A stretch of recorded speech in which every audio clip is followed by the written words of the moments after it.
Iniciamos. En la capital se tiene un registro de 3.600 taludes inestables para la época invernal que se estima se inicia a mediados de marzo. Se realiza la limpieza ya de las estructuras, al igual que en la red de alcantarillado y quebradas. Veamos. El inicio de la época invernal en la región interandina está próxima a presentarse y en la capital el COE metropolitano se encuentra evaluando los posibles riesgos y acciones a tomar. Adicionalmente, la empresa metropolitana de obras públicas EMOP cuenta con su plan lluvias, el cual se ha implementado desde el mes de octubre para mitigar los efectos del invierno. Por ejemplo, la elevación que tenemos en el Ichimbía, la elevación del Panecillo y toda la zona de la Mariscal Sucre que tiene presencia del Pichincha o las montañas que están en el área de influencia.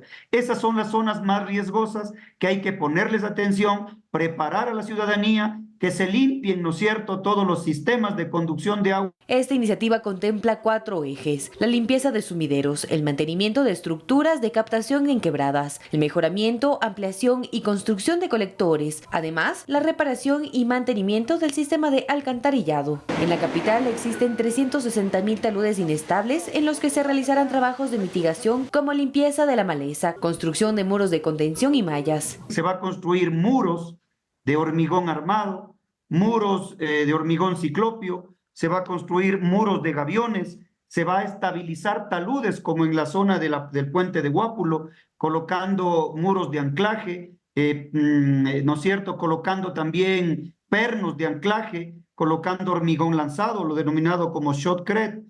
El alcalde de Quito dispuso al COE metropolitano realizar la evaluación de estos riesgos hasta el próximo 28 de febrero. Manuela Bedón, Noticias 7.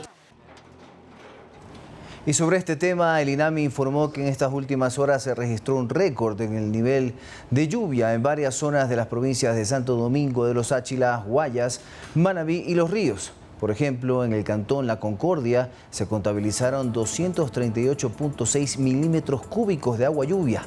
En Guayaquil, 184 milímetros, en el Carmen, 116 y en Playas, 98 milímetros cúbicos. Según el INAMI, 1 milímetro de precipitación equivale a 1 litro de agua por metro cuadrado.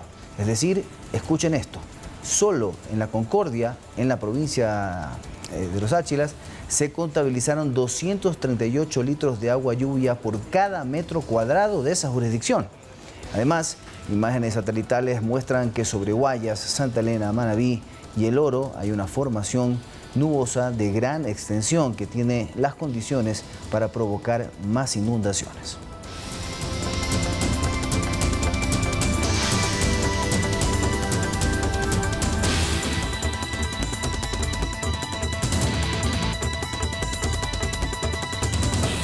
El fenómeno del Niño sigue provocando fuertes lluvias en varios puntos del país. Por ejemplo, en Guayaquil, en más de 12 horas de aguacero, 20 sectores quedaron inundados. En La Concordia, Santo Domingo de los Áchilas, colapsó la vía entre Monterrey y Puerto Nuevo. Vamos a ver.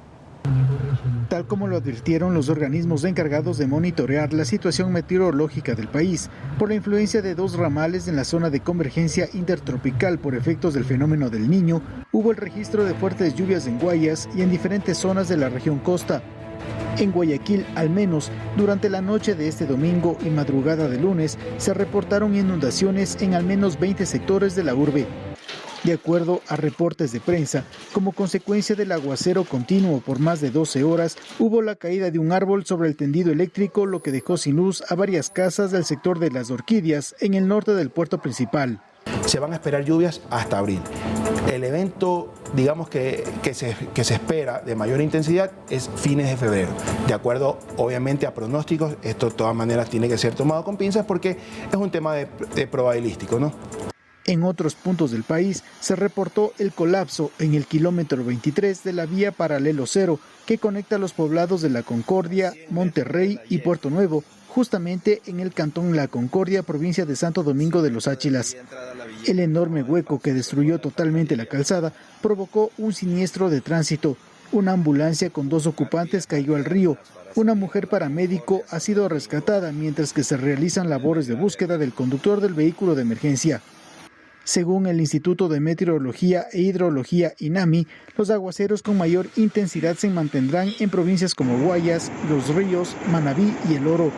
En la sierra, habrá precipitaciones al occidente de la provincia de Pichincha, al igual que en Cotopaxi, Bolívar, Azuay y Loja.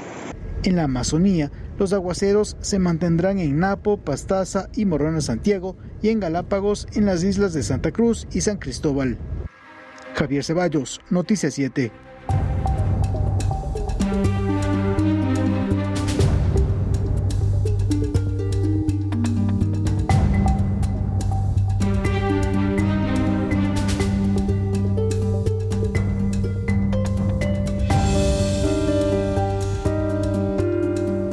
En un operativo ejecutado en el cantón Rocafuerte, provincia de Manabí, 7 personas fueron detenidas. De ellas, 2 serían policías en servicio activo, quienes presuntamente pertenecerían a un grupo delincuencial organizado. Además, en Manabí se efectuaron otros operativos que permitieron la incautación de cerca de 1,5 toneladas de droga.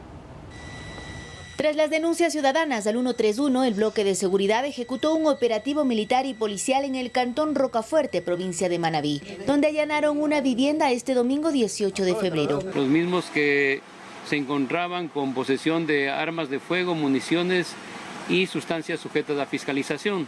De acuerdo a las investigaciones, en el inmueble operaban los integrantes de una organización delictiva, ya que pertenecen al grupo delincuencial organizado de los Lobos. En total, 7 personas fueron detenidas. Según las declaraciones de las autoridades, 2 serían miembros activos de la policía, uno del grupo de operaciones motorizadas y otro de la policía judicial. Un otro allanamiento que fue justamente para localizar al servidor policial y las pertenencias del mismo. Los sospechosos fueron puestos a órdenes de las autoridades de justicia. En la provincia de Manabí también se efectuaron otras acciones durante este fin de semana. En Puerto Viejo se ejecutó un allanamiento a un inmueble donde se encontró un vehículo que en su interior ocultaba 100 paquetes con 109 kilos de clorhidrato de cocaína, cuyo destino era el mercado internacional. Además, se aprehendieron a 4 personas y un vehículo. Un vehículo Chevrolet Captiva, el cual cuenta con caletas justamente en la parte posterior y en la parte interna del mismo. Mientras, a 70 millas náuticas de Pedernales se incautó cerca de 1,5 toneladas de sustancias sujetas a fiscalización, que fueron arrojadas al mar tras la persecución a una embarcación, misma que pretendía tomar la ruta del Pacífico con destino a México. Cargamento que está valorado en $40 millones en el mercado nacional. Todas estas acciones fueron desarrolladas por el bloque de seguridad con el fin de luchar contra las acciones terroristas. Olga Velasco, Noticias 7. Las Fuerzas Armadas intensifican los operativos antidelincuenciales en el suroeste de Guayaquil, donde buscan drogas, armas de fuego y explosivos. La comunidad agradece el trabajo de los uniformados. Esta vez, los militares se concentraron en el sector de la calle Gómez Rendón, entre la 35 y la 36, suroeste de Guayaquil, donde revisaron a los madrugadores que se movilizaban por la zona. Afirmativo, todas las 24 horas estamos patrullando por la seguridad del país. Los uniformados pararon la marcha de los vehículos y revisaron a sus ocupantes en busca de sospechosos, armas de fuego, explosivos, droga o cualquier otro tipo de objeto prohibido.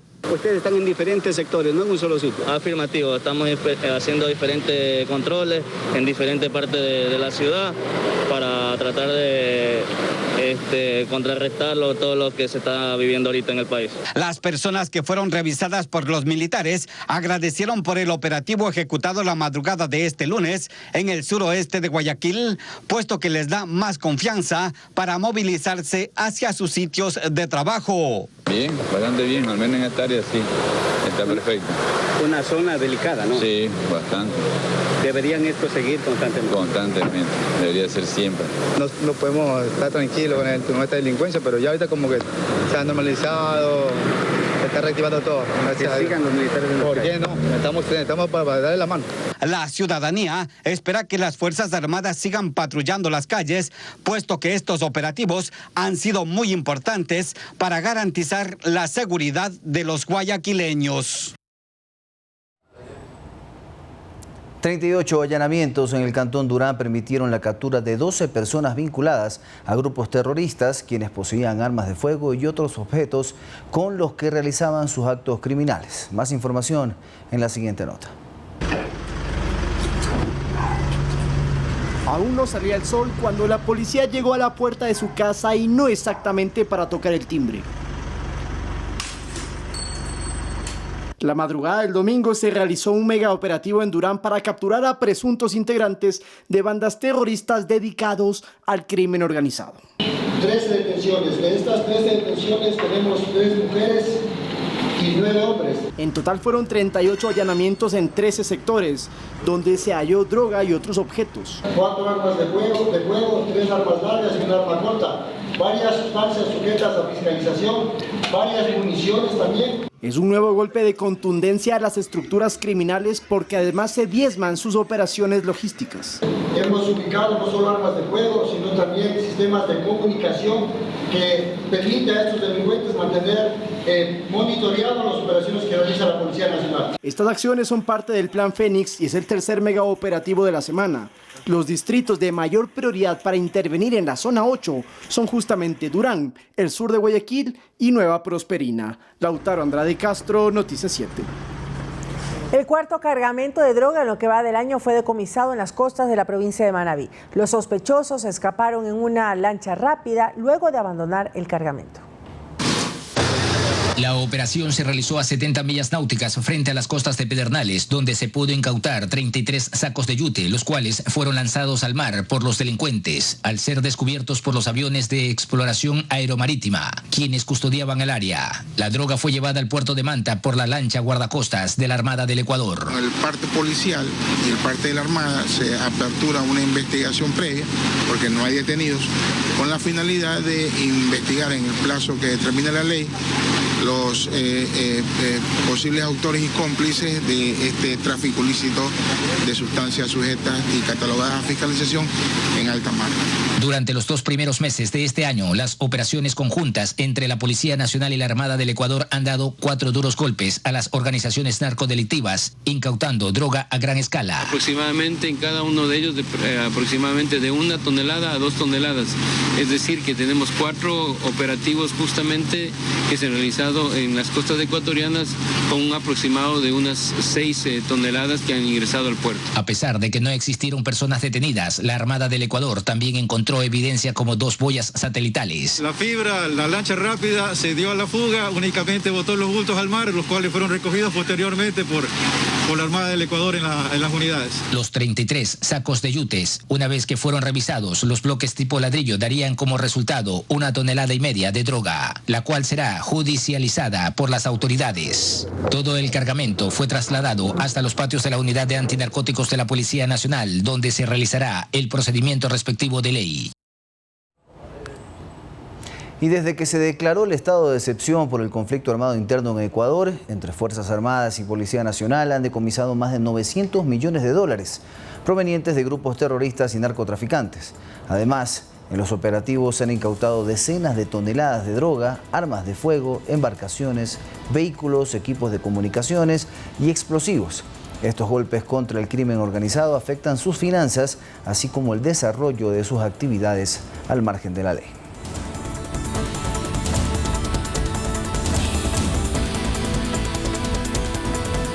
El narcotraficante Leandro Norero lavó 15 millones de dólares entre el 2020 y 2022 cuando fingió su muerte y utilizó una identidad falsa. Más detalles les damos en la siguiente nota. Tenemos la prueba forense.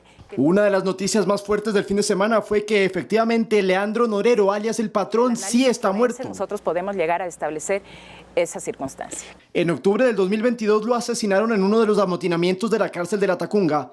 Pero las dudas sobre la veracidad de su muerte se deben a que el narcotraficante tenía un alter ego. Esteban Tircio Ávila, guayaquileño, 38 años. Esa era la identidad que adquirió el patrón en 2020, cuando en ese entonces certificó ante el registro civil que Leandro Norero Tigua había fallecido por coronavirus. En 2 años, Esteban Tircio contribuyó a que Norero moviera 15 millones de dólares en compra y venta de propiedades, incluso inflando los valores.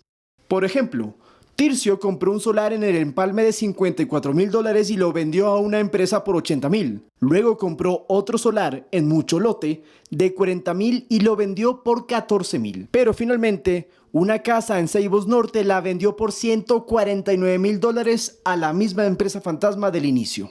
Alias El Patrón había adquirido la identidad de Esteban Tircio, un bebé que sí existió en 1985, pero de cuyos padres se arrepintieron del nombre tiempo después de nacido y acudieron al registro civil para modificarlo. Las operaciones de Tircio llegaron a su fin en mayo del 2022, cuando Norero fue capturado en su mansión de San Borondón y se reveló que había fingido su muerte. Esto para clandestinamente continuar con el lavado de dinero, financiamiento de grupos delincuenciales y tráfico de drogas al exterior. Pese a su ya confirmada muerte, 39 personas están procesadas por delincuencia organizada al haber tenido vínculos con él hasta poco antes de su asesinato, en octubre del 2022. Lautaro Andrade Castro, Noticias 7. La Fiscalía General del Estado vinculó a 2 nuevas personas dentro del presunto caso de corrupción que involucra a funcionarios del gobierno pasado en una estructura de delincuencia organizada para obtener millonarios contratos en empresas públicas. Karen C. y Erika F., quienes habrían tenido relación con Leonardo Cortázar, habrían logrado 13 contratos por $8.4 millones en 15 meses. Las instituciones afectadas serían CENEL, Aduanas del Ecuador y Banecuador. Con la inclusión de estas personas se llega a un total de 10 procesados, entre los que se encuentran el ex titular de la empresa coordinadora de empresas públicas, Hernán Luque, y el banquero Danilo Carrera. Rubén Cherres también estaba investigado por el caso Encuentro, pero fue asesinado en marzo del 2023.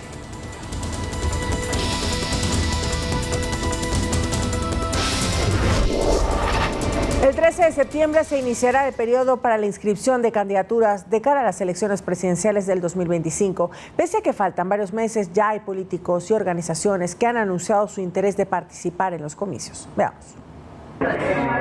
Que un ciudadano anuncie públicamente su deseo de participar en las elecciones del 2025 no lo convierte en un candidato, pero sí en un prepostulante a los comicios que elegirán al nuevo jefe de Estado del Ecuador. Falta casi un año para la primera vuelta del 9 de febrero del 2025 y ya tenemos 2 precandidatos que han expresado su interés de estar en la papeleta. El primero es Carlos Rabascal. Hermanas y hermanos. El periodista y ex candidato a la vicepresidencia en 2021 ya no estaría con la Revolución Ciudadana, sino con Centro Democrático de Jimmy Jairala.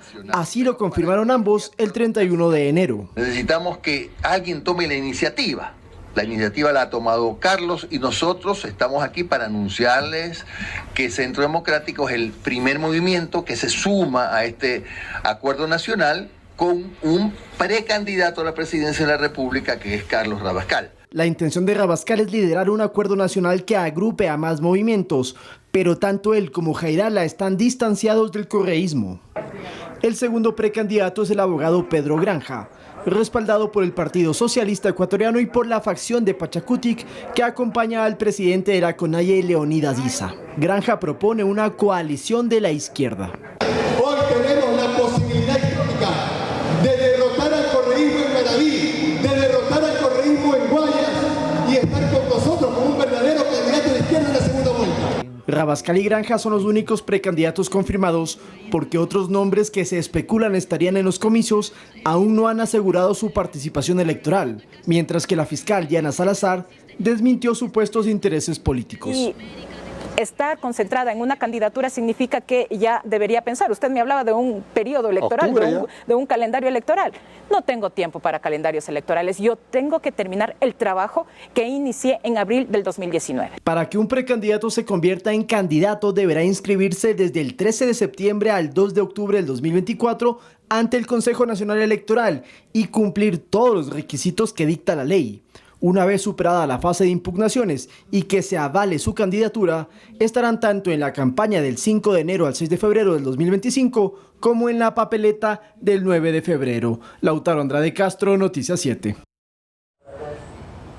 En noviembre del 2024 termina el periodo de los 5 vocales del Consejo Nacional Electoral, pero esto sucederá en medio de la planificación de las elecciones presidenciales del 2025.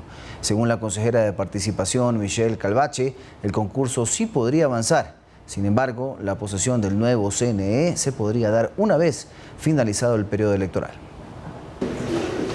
En agosto del 2021 inició el concurso para renovar a 2 de los 5 vocales del Consejo Nacional Electoral, pero el proceso está paralizado debido a acciones judiciales.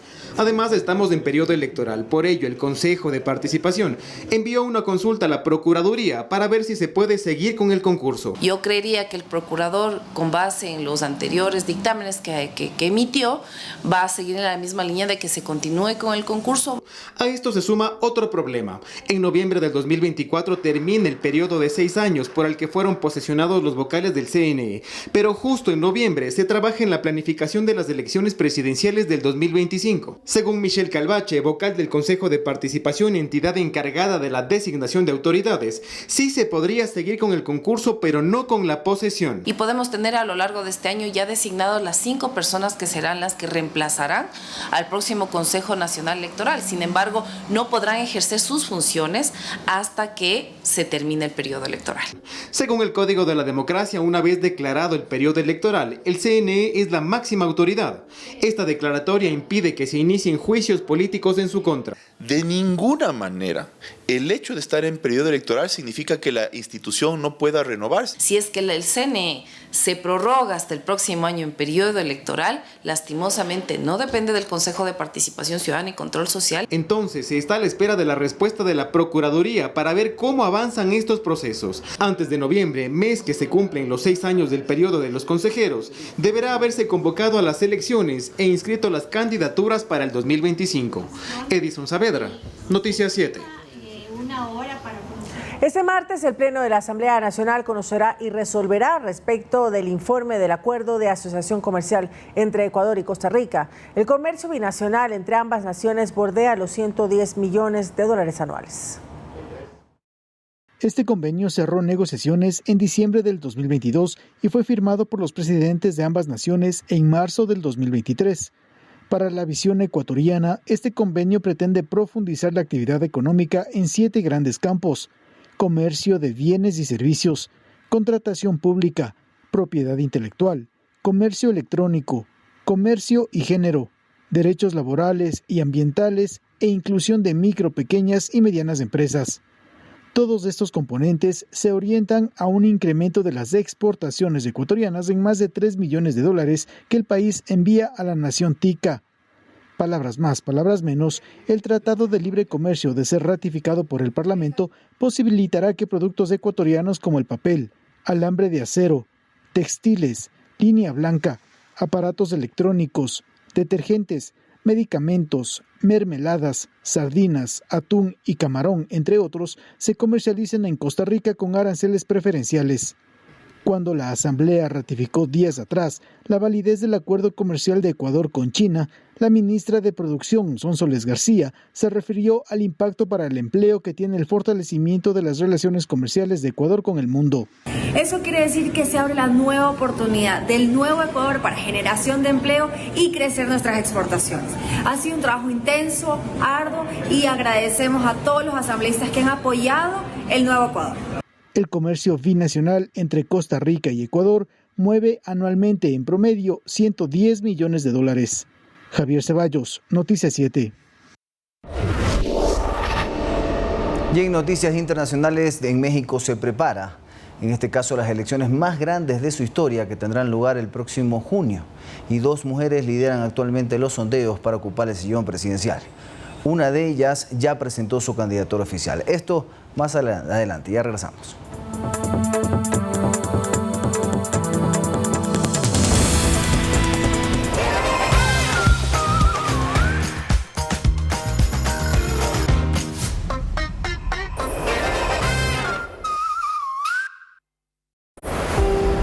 De lunes a viernes, una serie documental sobre diversos problemas sociales. Cuando yo me doy cuenta de que yo soy adicta, me doy cuenta porque era obsesiva, compulsiva con todo. Que han sido estereotipados a través del tiempo. Siento que no tengo nada de qué avergonzarme. Soy una mujer que, al igual que todas, tenemos que luchar en un mundo muy hostil. Testimonios reales de personas que reflexionan sobre su vida. Yo pienso en cuántas personas podrán ver esto, pero al que más le va a ayudar es a mí. Rasgos. De lunes a viernes, a las 9 de la noche, por Ecuador TV. lo que se va a descubrir es que es una historia de codicia, una historia de avaricia. Descubre las motivaciones de los asesinos seriales. Pues creo que nos encontramos ante el pecado capital de la soberbia. Acompáñanos en un viaje imperdible. Para mí, a mi juicio, el sustantivo es la lujuria. Una nueva serie que revelará en cada entrega los 7 pecados capitales. Los sábados y domingos a las 9 de la noche por Ecuador TV.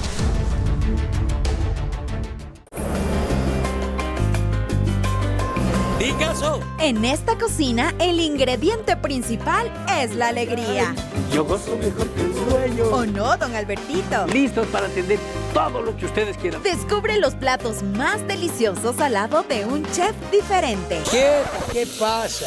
Tranquila. Donde la buena sazón satisface hasta el paladar más exigente. Los cocineros nunca conocemos la palabra no. Porque en este canal no pensamos en otra cosa que no sea en la comida del Chef Bigote. De lunes a viernes a las 6 de la tarde por Ecuador TV.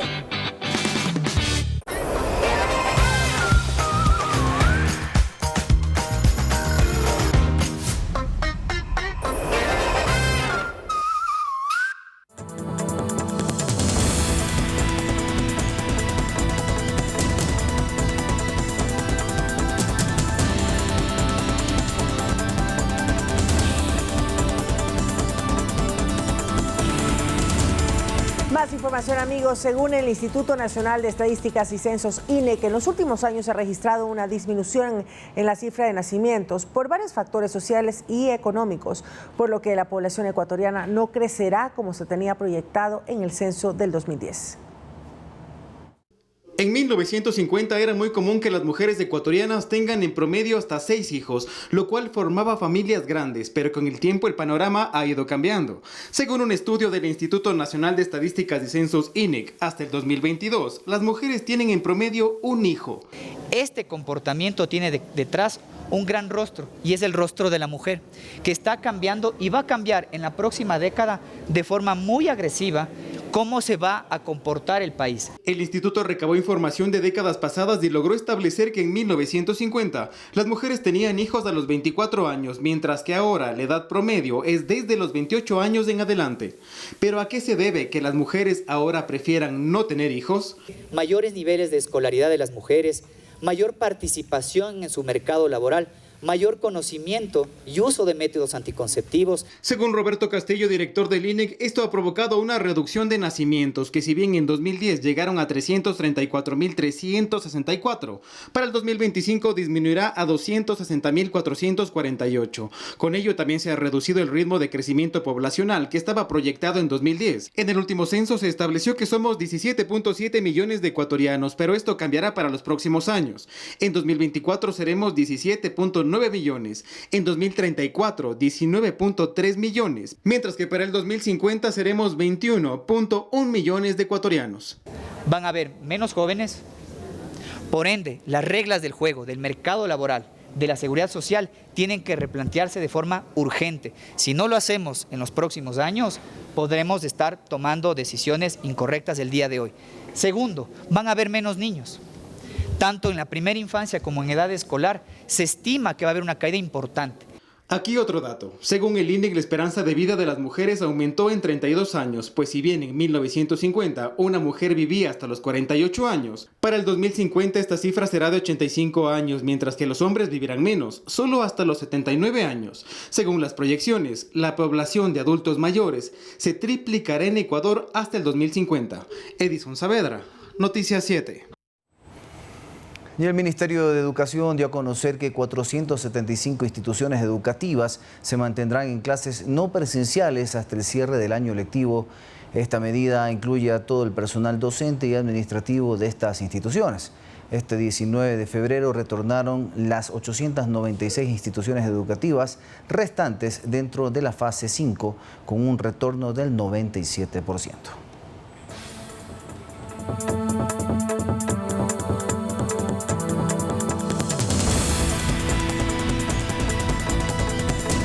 La Agencia Nacional de Tránsito busca estandarizar la red de centros de revisión técnica vehicular a escala nacional. Hasta la fecha, 28 centros cuentan con la autorización de la institución y 36 se encuentran en proceso. En la siguiente nota, todos los detalles.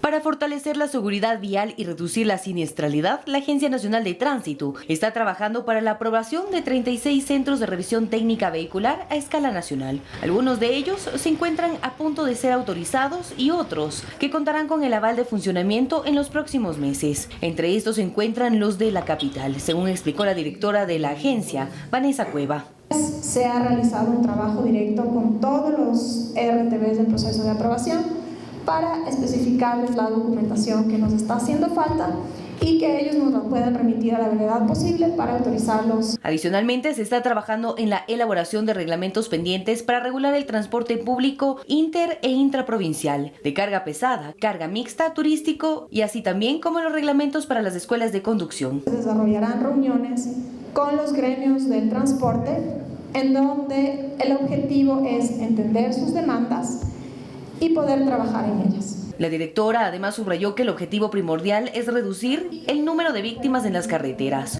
Comparando las cifras de enero del 2023 con este 2024, los siniestros disminuyeron en un 20%, los lesionados disminuyeron en un 27,3% y los fallecidos en un 17,1%. Manuela Bedón, Noticias 7.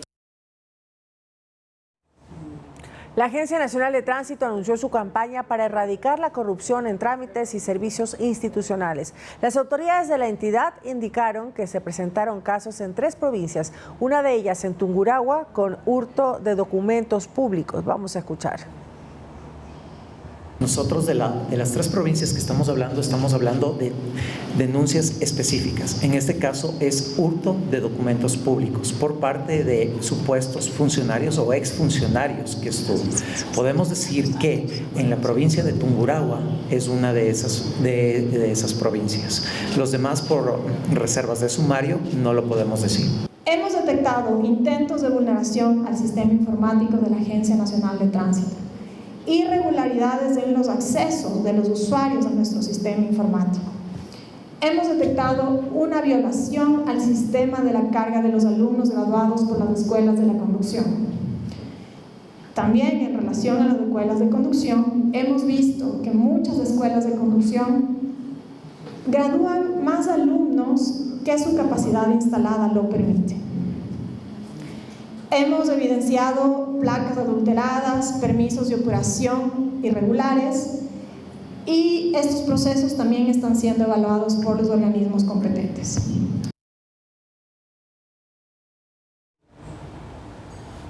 El Gobierno Nacional entregó la Orden Nacional al Mérito al periodista de televisión José Delgado en un acto realizado en la Gobernación del Guayas. El comunicador obtuvo la condecoración de manos del propio presidente de la República, Daniel Noboa Sin, a quien agradeció por su aporte y por su programa En Carne Propia, que retrata la realidad de los sectores más populares de Guayaquil. Delgado cuenta con una amplia trayectoria de 3 décadas en la pantalla y actualmente labora en nuestra cadena hermana TC Televisión.